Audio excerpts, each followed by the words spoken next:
पता है कि आज तुम्हारी फांसी हो जाने वाली है, तुम्हारा शरीर तो मरने ही वाला है, ऐसी स्थिति में मैं ये समझ नहीं पाया कि 2 घंटे बाद जिस व्यक्ति को फांसी होने वाली है, वो व्यक्ति फांसी से 2 घंटा पहले वो व्यक्ति योगा कर रहा है। आखिर इसकी वजह क्या है? बोले जीने के लिए तो, स्वस्थ रहने के लिए योगा करने होते हैं, पर मरने से पहले भी योगा। राम प्रसाद ने कहा, देखो भाई, मुझे मालूम है कि 2 घंटे बाद शरीर शांत हो जाने वाला है, इसलिए आज मैं थोड़ा 10 मिनट ज्यादा योगा कर रहा हूं, और वो इसलिए कर रहा हूं ताकि मैं शरीर छोड़कर प्रभु के पास जाऊं तो प्रभु ये ना समझे कोई बीमार आदमी मर करके मेरे पास आया है, प्रभु को भी लगे कोई स्वस्थ व्यक्ति, भला चंगा चलता फिरता आदमी अपने आप को शहीद करके मुझ तक पहुंचा है। और दूसरी बात, मैं योगा नियमित रूप से करता रहा हूं, इसलिए मैं नहीं चाहता कि जिस कार्य को मैं जिंदगी भर करता रहा हूं, मरने वाले दिन मैंने उसका त्याग कर दिया। मैं अपने नियम और कायदे कानूनों का पूरी तरह निर्वाह करके ही अपने शरीर का त्याग करूंगा। जेलर को भी उस दिन पहली दफा यह एहसास हुआ कि योग जीवन की आवश्यकता है। योग मृत्यु को पूरी ऊर्जा के साथ प्राप्त करने के लिए भी आवश्यकता है। तो योग को हम जीवन से छोड़ नहीं सकते, खास तौर पर स्वस्थ रहने के लिए। देखिए, अगर मैं अपने आप पर भी लूं तो मैं बताऊंगा कि करीब 10 साल पहले मुझे कभी कफ की बीमारी रहती थी, तो कभी चक्कर की बीमारी रहती थी, तो कभी नाक से खून बहने की, नक्सीर की बीमारी रहा करती थी, या कभी शरीर में अधिक उष्णता बढ़ जाने के कारण खुजली की बीमारी हो जाती थी। लेकिन जब से मैंने योग को अपने शरीर के साथ भी जोड़ा है, अध्यात्म के साथ तो बहुत पहले जोड़ लिया था, लेकिन जब से मैंने शरीर के साथ जोड़ा है, तब से मुझे अत्यधिक कम से कम दवाई लेने के ही अवसर आए हैं। मैं कभी दवा लेता नहीं हूं, हमेशा दवा से बचता हूं, इस आस्था के कारण कि शरीर जो रोग पैदा करता है, थोड़ा सा अगर तुम धीरज रख लो, सहनशीलता रख लो, तो शरीर खुद ही अपने रोगों को काटने में समर्थ होता है। तो मुझे जहां तक याद है, पिछले लंबे अरसे में मैंने अत्यधिक आवश्यकता होने पर ही दवा मुंह में डाली होगी, बाकी दवा से हमेशा बचता रहा हूं और मुझे दवा की कभी जरूरत नहीं पड़ी, क्योंकि रोजाना जो व्यक्ति आधे घंटा योगासन कर लेगा, प्राणायाम कर लेगा, उस व्यक्ति के शरीर में एनर्जी का विस्फोट वैसे ही हो चुका है जैसे लोहार अपनी धौंकनी का उपयोग करते हुए अपनी अंगीठी को प्रज्वलित कर लेता है, आग से भर लेता है। उसमें इतनी तेज आग हो जाती है कि लोहे को भी वो पिघला सकता है। यानी मात्र उसके पास 10, 15, 20 कोयले होते हैं, लेकिन उस 20 कोयलों को भी वो इस तरह से आग से भर देता है कि लोहा भी वहां पिघलने लग जाता है।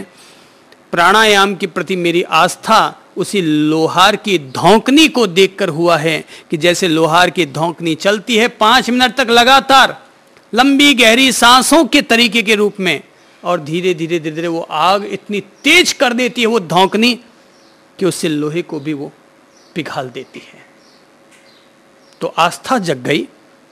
मैं प्राणायाम की प्रेरणा देने वाले या प्रेरणा जब भी देता हूं तो मैं अपने समस्त लोगों को लोहार की धौंकनी का उदाहरण देता हूं और कहता हूं देखो आग सुलग गई है, बुझी हुई अंगीठी भी जल गई है। ऐसे ही हमारे शरीर के सेल्स भी, हमारे शरीर के प्राण भी, भले वे कितने भी बुझ चुके हों, निष्क्रिय हो चुके हों, बूढ़ापा भी हमें क्यों ना आ चुका हो, चेहरे पर झुर्रियां छा गई हों, आंखों से कम दिखने लग गया हो, तब भी मैं कहूंगा लोहार की धौंकनी से प्रेरणा लो और रोजाना 15 मिनट प्राणायाम करो, फायदा होगा। प्राण वायु है, प्राण वायु हम लेते हैं तो हार्ट धड़कता है, हृदय धड़कता है तो खून का प्रवाह होता है, रक्त प्रवाह होता है तो अस्थि, मज्जा, वीर्य, सभी चीजों का निर्माण स्वस्थ होता है। कुल मिलाकर के अपन लोगों को योग और प्राणायाम के प्रति पूरी आस्था के साथ तत्पर रहना चाहिए, ताकि ये हमें सदाबहार निरोगी रखने में हमारे लिए एक वरदान के रूप में, एक चमत्कार के रूप में, एक सहयोगी के रूप में मददगार बन सके। तो योग का पहला संबंध है किसके साथ? स्वास्थ्य के साथ, शरीर के साथ। योग का दूसरा संबंध है हमारे प्राणों के साथ। योग हमारे प्राणों को स्वस्थ करता है, ऊर्जावान बनाता है। चाहे वो प्राण हमारे नाभि से जुड़े हुए हों, हमारे हृदय से जुड़े हुए हों, हमारे दिमाग में व्याप्त हों, अपने प्राणों को फिर से चार्ज अगर हमें करना है, जैसे बैटरी को चार्ज करना हो तो हम कहेंगे भाई इलेक्ट्रिक के प्लग में लगा दो, तो इलेक्ट्रिक उस निष्क्रिय हो चुके सेल्स को भी वापस सक्रिय कर दिया करते हैं। मेरा अनुभव यह बताता है, या मैं ये अनुरोध करूंगा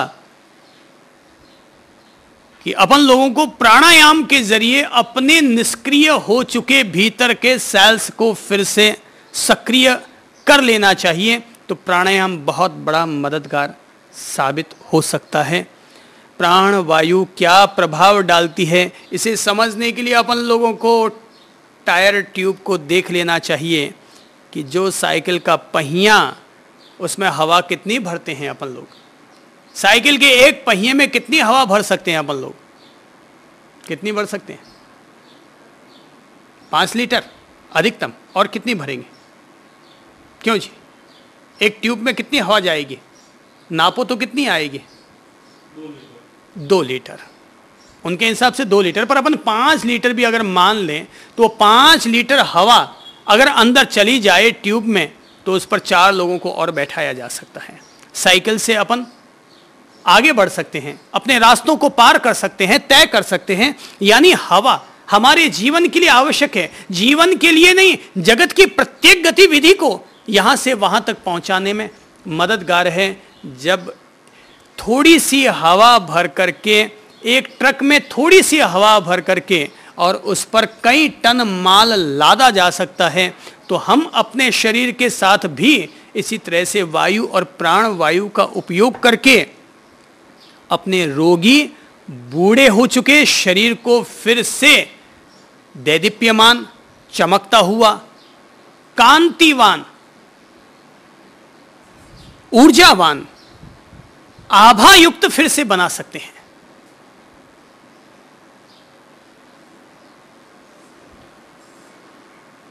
तो योग हमारे लिए प्राण शुद्धि का काम करता है।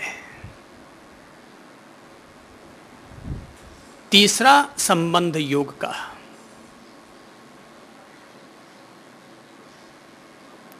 योग हमारी मानसिक शुद्धि करता है। मन में जितनी भी तनाव हैं, चिंताएं हैं, 30 से 40% तनाव और चिंताएं तो केवल योगाभ्यास, योगासन और प्राणायाम के जरिए दूर की जा सकती हैं। पर अगर हम योग के साथ ध्यान को भी जोड़ लेते हैं, ध्यान भी योग का ही एक चरण है, प्राणायाम भी योग का ही एक चरण है, आसन भी, व्यायाम भी योग का ही एक चरण है।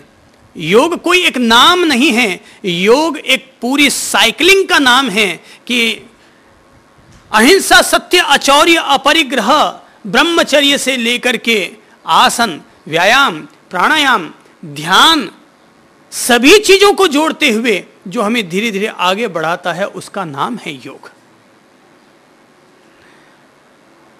तो योग हमारी मानसिक शुद्धि करता है, मानसिक शक्ति बढ़ाता है। केवल शुद्धि ही नहीं करता, मानसिक शक्ति भी बढ़ाता है, आत्मविश्वास जगाता है। आत्मविश्वास पर भाषण तो चाहे जितने दिए जा सकते हैं कि गैलीलियो ने छोटी उम्र में झूलते हुए लैंप का आविष्कार कर लिया था, कि शिवाजी ने मात्र 14 वर्ष की उम्र में अपनी जिंदगी का पहला किला फतेह कर लिया था, कि वॉशिंगटन ने 19 वर्ष की उम्र में अमेरिका के सेनापति का पद अख्तियार कर लिया था। ये बातें कही जा सकती हैं, पर वो आत्मविश्वास आएगा कहां से, ये मनोबल आएगा कहां से? तो वो आएगा योग से। हम ज्यों ज्यों योग के करीब जाएंगे त्यों त्यों हमारा आत्मविश्वास बढ़ेगा, जीवन के प्रति हमारी आस्थाएं जगेंगी और हमें जीवन का मूल्य समझ में आएगा। हमें मार्ग मिल जाएगा कि हम अपने जरिए भी अपने आप को ऊर्जावान और स्वस्थ बना सकते हैं। तीसरा था मानसिक शुद्धि और चौथा है मानसिक शक्ति। केवल शुद्धि नहीं होती है, हमें हमारी शक्ति भी प्राप्त होती है, क्योंकि मन के हारे हार है और मन के जीते जीत।